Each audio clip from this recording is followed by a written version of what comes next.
ಮೊನ್ನೆ ರಂಭಾಪುರಿ ಶ್ರೀಗಳು ಒಂದು ಮಾತನ್ನ ಹೇಳಿದ್ರು. ಅದೇನು ಅಂತ ಅಂದ್ರೆ ಜಾತಿ ಮಠಗಳಿಂದಾಗಿ ಸಮಾಜ ಕಲುಷಿತ ಆಗ್ತಾ ಇದೆ ಅಂತ. ಈ ಮಾತನ್ನ ಅವರು ಹೇಳ್ತಾ ಇದ್ದ ಹಾಗೆ ಬಹಳಷ್ಟು ಮಠಗಳಿಗೆ ಸಂಬಂಧಪಟ್ಟ ಹಾಗಿನ ಮಠಾಧೀಶರುಗಳು ಇದೀಗ ರಂಭಾಪುರಿ ಶ್ರೀಗಳ ವಿರುದ್ಧವಾಗಿ ಮುಗಿಬೀಳ್ತಾ ಇದ್ದಾರೆ. ಹಾಗಾದ್ರೆ ನಿಮ್ಮದು ಜಾತಿ ಮಠ ಅಲ್ವಾ ಅಂತ ಕೆಲವರು ನೇರವಾಗಿ ಪ್ರಶ್ನೆ ಮಾಡ್ತಾ ಇದ್ದಾರೆ. ಇವತ್ತು ಕೂಡ ಹಾಗೆ ಹಿಂದುಳಿದ ಮತ್ತು ದಲಿತ ಮಠಾಧೀಶರ ಒಕ್ಕೂಟದ ಸ್ವಾಮೀಜಿಗಳು ರಂಭಾಪುರಿ ಶ್ರೀಗಳ ಹೇಳಿಕೆಯನ್ನ ಒಕ್ಕೊರಲಿಂದ ಖಂಡಿಸುವಂತ ನಿರ್ಣಯಕ್ಕೆ ಬಂದಿದ್ದಾರೆ. ಹಾಗಾದ್ರೆ ರಂಭಾಪುರಿ ಶ್ರೀಗಳ ಹೇಳಿಕೆ ಬೆನ್ನಲ್ಲಿ ಏನೇನಾಗ್ತಾ ಇದೆ, ಮಠಾಧೀಶರುಗಳು ಯಾಕೆ ಇಷ್ಟೊಂದು ವಿರೋಧವನ್ನ ವ್ಯಕ್ತಪಡಿಸ್ತಾ ಇರುವಂತದ್ದು ರಂಭಾಪುರಿ ಶ್ರೀಗಳ ಹೇಳಿಕೆಗೆ ಸಂಬಂಧಪಟ್ಟಂಗೆ ಬನ್ನಿ ರಿಪೋರ್ಟ್ ನೋಡ್ಕೊಳ್ಳೋಣ. ಎಲ್ಲ ಭಾಗದಲ್ಲಿಯೂ ಕೂಡ ವೀರಶೈವ ಲಿಂಗಾಯತ ಅನ್ನುವುದನ್ನೇ ಬರೆಸಬೇಕು. ಹಿರಿಯರಾಗಿದ್ದು ಯೋಚನೆ ಮಾಡಿ ಮಾತನಾಡಬೇಕಾಗಿತ್ತು. ಇದನ್ನು ಕೂಡಲೇ ಇಲ್ಲಿಗೆ ನಿಲ್ಲಿಸಬೇಕು. ಬಸವಣ್ಣನವರ ಸರಿ ಸಮಾನರು ಜಗತ್ತಿನಲ್ಲಿ ಯಾರು ಇಲ್ಲ. ಹಾಗೆ ಜಾತ್ಯತೀತ ಪೀಠ ಪೂಜ್ಯರ ಪೀಠವಾಗಿದ್ರೆ ಮುಂದೆ ಯಾವ ಜಾತಿಯರನ್ನ ಅವರು ಉತ್ತರಾಧಿಕಾರಿ ಮಾಡ್ತಾರೆ ಅಂತದನ್ನ ಅವರು ಸ್ಪಷ್ಟೀಕರಿಸಬೇಕು. ನಾವೆಲ್ಲ ಪೂಜ್ಯರು ಇದನ್ನ ಖಂಡಿಸ್ತೇವೆ.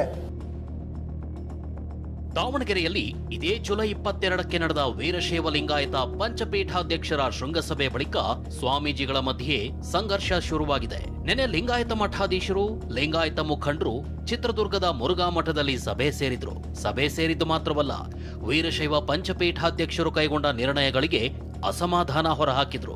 ಈ ರೀತಿ ಕಲುಷಿತ ಮನಸ್ಥಿತಿ ಇದ್ದವರಿಂದ ಮಾತ್ರ ಈ ರೀತಿ ಶಬ್ದಗಳು ಬರಲಿಕ್ಕೆ ಸಾಧ್ಯ. ಹಾಗಾದ್ರೆ ಅವ್ರ ಮಠ ಜಾತಿ ಮಠ ಅಲ್ವಾ? ಇವತ್ತು ಪಂಚಮಸಾಲಿ ಪೀಠಗಳು ಉಗಮಾಗಲಿಗೆ ಕಾರಣ ಏನು? ಆತ್ಮಾವಲೋಕನ ಮಾಡಬೇಕು. ಈ ರೀತಿ ಒಂದು ಪೀಠದ ಜಗದ್ಗುರು ಆದವರು ಜಾತಿ ಮಠಗಳಿಂದ ಸಮಾಜ ಕಲುಷಿತ ಆಗಿದೆ ಅಂತ ಹೇಳಲಿಕ್ಕೆ ನೈತಿಕ ಹಕ್ಕಿಲ್ಲ ಅವರಿಗೆ.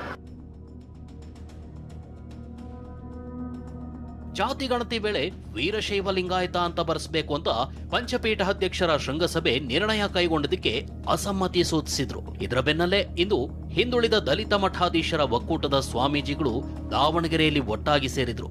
ಕನಕ, ವಾಲ್ಮೀಕಿ, ಮಾದಾರ, ಭೋವಿ ಹೀಗೆ 10 ಗುರುಪೀಠಗಳ ಸ್ವಾಮೀಜಿಗಳು ಸೇರಿ ರಂಭಾಪುರಿ ಶ್ರೀಗಳ ಹೇಳಿಕೆಯನ್ನ ಖಂಡಿಸಿದ್ರು. ನಾವೆಲ್ಲ ಪೂಜ್ಯರು ಇದನ್ನ ಖಂಡಿಸ್ತೇವೆ.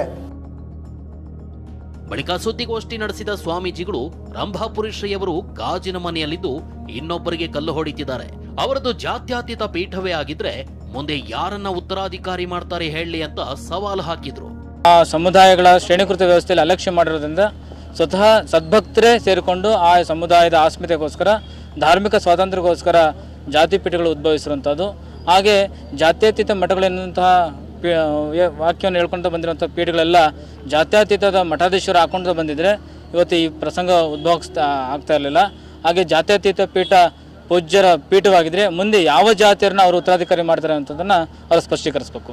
ರಂಭಾಪುರಿ ಶ್ರೀಗಳು ಗಾಜಿನ ಮನೆಯಲ್ಲಿ ಕೂತು ಇನ್ನೊಂದು ಮನೆಗೆ ಕಲ್ಲೊಡೆಯುವಂತಹ ಕೆಲಸವನ್ನು ಮಾಡ್ತಾ ಇದ್ದಾರೆ ಅನ್ನುವಂಥದ್ದು ಈ ಮಾಧ್ಯಮದ ಮೂಲಕ ನಾನು ಬಹಳ ಕಠೋರವಾಗಿ ಖಂಡಿಸಲಿಕ್ಕೆ ಇಷ್ಟಪಡ್ತೇನೆ ಅನ್ನೋದು. ಹಿರಿಯರಾಗಿದ್ದು ಯೋಚನೆ ಮಾಡಿ ಮಾತನಾಡಬೇಕಾಗಿತ್ತು. ಬಹುತೇಕ ಪರಮ ಪೂಜ್ಯ ಜಗದ್ಗುರು ರಂಭಾಪುರಿ ಶ್ರೀಗಳು ಇವತ್ತೇನು ಜಾತಿ ಪೀಠಗಳು ಸಮಾಜವನ್ನು ಕಲುಷಿತಗೊಳಿಸ್ತಾ ಇರುವಂತೇನು ಹೇಳಿಕೆ ನೀಡಿದ್ದಾರೆ. ಬಹುತೇಕ ನಮ್ಮ ಒಕ್ಕೂಟದಿಂದ ಈಗಾಗಲೇ ಅಧ್ಯಕ್ಷ ಹೇಳಿದ ಹಾಗೆ ನಾವೆಲ್ಲ ಪೂಜ್ಯರು ಇದನ್ನು ಖಂಡಿಸ್ತೇವೆ. ಇನ್ನು ರಂಭಾಪುರಿ ಶ್ರೀಗಳ ವಿರುದ್ಧ ವಿಜಯಪುರದ ಜಿಲ್ಲಾಧಿಕಾರಿಗಳ ಕಚೇರಿ ಬಳಿ ಬಸವ ಅನುಯಾಯಿಗಳು ಪ್ರತಿಭಟನೆ ನಡೆಸಿದ್ರು. ರಂಭಾಪುರಿ ಶ್ರೀಗಳ ಹೇಳಿಕೆ ಶುದ್ಧ ಸುಳ್ಳು ಅಂತ ಆಕ್ರೋಶ ಹೊರಹಾಕಿದ್ರು. ಬಸವಣ್ಣವರಿಗೆ ಅದಕ್ಕೆ ವಿಶ್ವ ಗುರುತ್ ಕೊಟ್ಟಿದ್ದಾರೆ. ನಿಮ್ಗೆ ಯಾವ ಪುಣ್ಯಾತ್ಮ, ನಿಮ್ಗೆ ಯಾವ ಯೂನಿವರ್ಸಿಟಿಯವ್ರು ಕೊಟ್ಟಿದ್ದಾರೆ ಪಂಚಾಚಾರ್ಯ ಪೀಠದ ಜಗದ್ಗುರು? ಏನು ರಂಭಾಪುರಿ ಶ್ರೀಗೆ ನಾನು ಪ್ರಶ್ನೆ ಮಾಡ್ತೇನೆ, ನಿಮಗೆ ಪಂಚಾಚಾರ್ಯ ಅದಿರಲ್ಲ, ಪಂಚಪೀಠದ ಜಗದ್ಗುರು, ನಿಮಗೆ ಯಾರು ವಿಶ್ವ ಗುರುತ್ ಇಲ್ಲಿದ್ದಾರೆ ಕೊಟ್ಟಿದ್ದಾರೆ? ಹೆಂಗೆ? ಬಸವಣ್ಣನವರ ಒಂದು ತತ್ವ ಸಿದ್ಧಾಂತ, ವಚನ ಸಾಹಿತ್ಯ ಇವತ್ತು ದಿನೇ ದಿನೇ ಇವತ್ತು ವಿಶ್ವದ ಮೂಲೆಯಲ್ಲಿ ಪ್ರಚಾರ ಮಾಡ್ತಾ ಇದ್ದಲ್ಲ, ಅದು ನಿಮಗೆ ಆಗಿ ಬರ್ತಾ ಇಲ್ಲ. ಇದು ನುಂಗಲಾರ್ದು ತುತ್ತಾಗಿದೆ ಬಸವಣ್ಣ ವಿಷಯದಲ್ಲಿ. ನಿಮಗೆ ಇದನ್ನು ಕೂಡಲೇ ನಿಲ್ಲಿಸುವಂಥದ್ದು ಕೆಲಸ ಮಾಡ್ರಿ.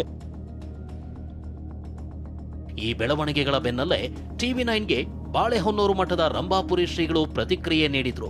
ನಾವು ಯಾವುದೇ ಜಾತಿ ಮತ್ತು ಜನಾಂಗದ ಕುರಿತು ಹೇಳಿಕೆ ನೀಡಿಲ್ಲ.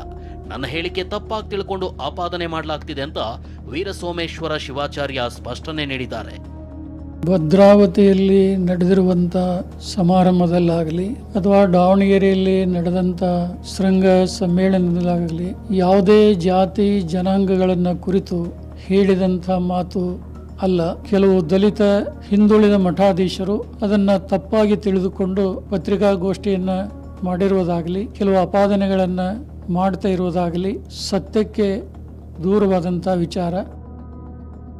ದಶಕಗಳ ಬಳಿಕ ಪಂಚಪೀಠಾಧೀಶರು ಒಗ್ಗೂಡಿ ನಿರ್ಣಯ ಕೈಗೊಂಡ ಬೆನ್ನಲ್ಲೇ ಸೆಪ್ಟೆಂಬರ್ 1ರಿಂದ ಅಕ್ಟೋಬರ್ 5ರವರೆಗೆ ಬಸವ ಅಭಿಯಾನ ನಡೆಸಲು ಲಿಂಗಾಯತ ಸ್ವಾಮೀಜಿಗಳು ಮುಂದಾಗಿದ್ದಾರೆ. ಧರ್ಮ ಮತ್ತು ಉಪಪಂಗಡ ಎರಡನ್ನೂ ಜಾತಿ ಗಣತಿಯಲ್ಲಿ ದಾಖಲಿಸಲು ಜಾಗೃತಿ ಮೂಡಿಸಲಿದ್ದಾರೆ. ಚಿಕ್ಕಮಗಳೂರಿನಿಂದ ಅಶ್ವಿತ್ ಜೊತೆ ಬಸವರಾಜ್ ದೊಡ್ಡಮನಿ, TV9 ದಾವಣಗೆರೆ.